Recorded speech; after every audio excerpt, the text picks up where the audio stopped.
Zdravím všetkých priaznivcov a nepriaznivcov tejto facebookovskej mánie.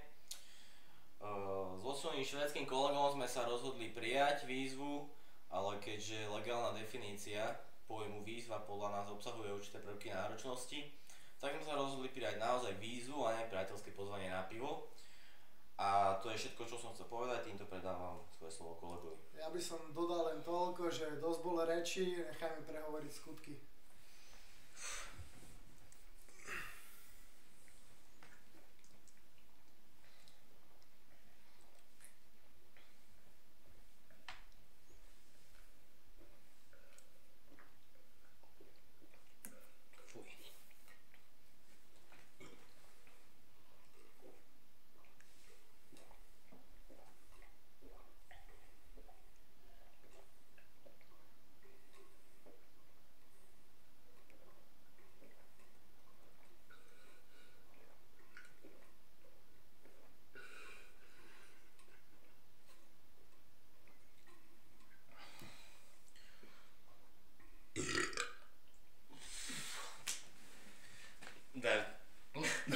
Dali sme to ty.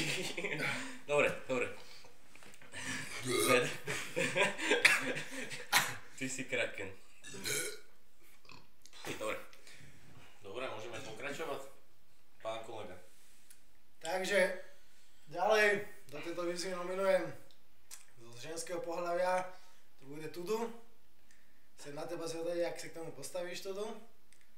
Druhý adept na holení je dnešný úspešný odborník na anatómiu, pán Včelka. A aj keď je dneska štvrtek, tak tretím mojím kandidátom bude Martin Sobota. No a moje nominácie sú blízke môjmu srdcu, takže nominujem Madunku, lebo tá si to mega užije. Potom nominujem Pokyho, lebo ten keď pije pivo, to je poézia v pití.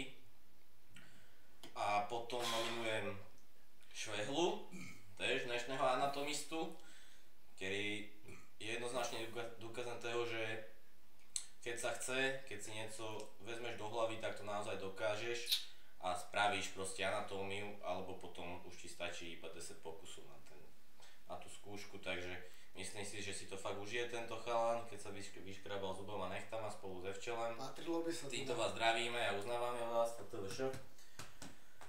Ale učíme sa s vami, priatelia, je to strašné.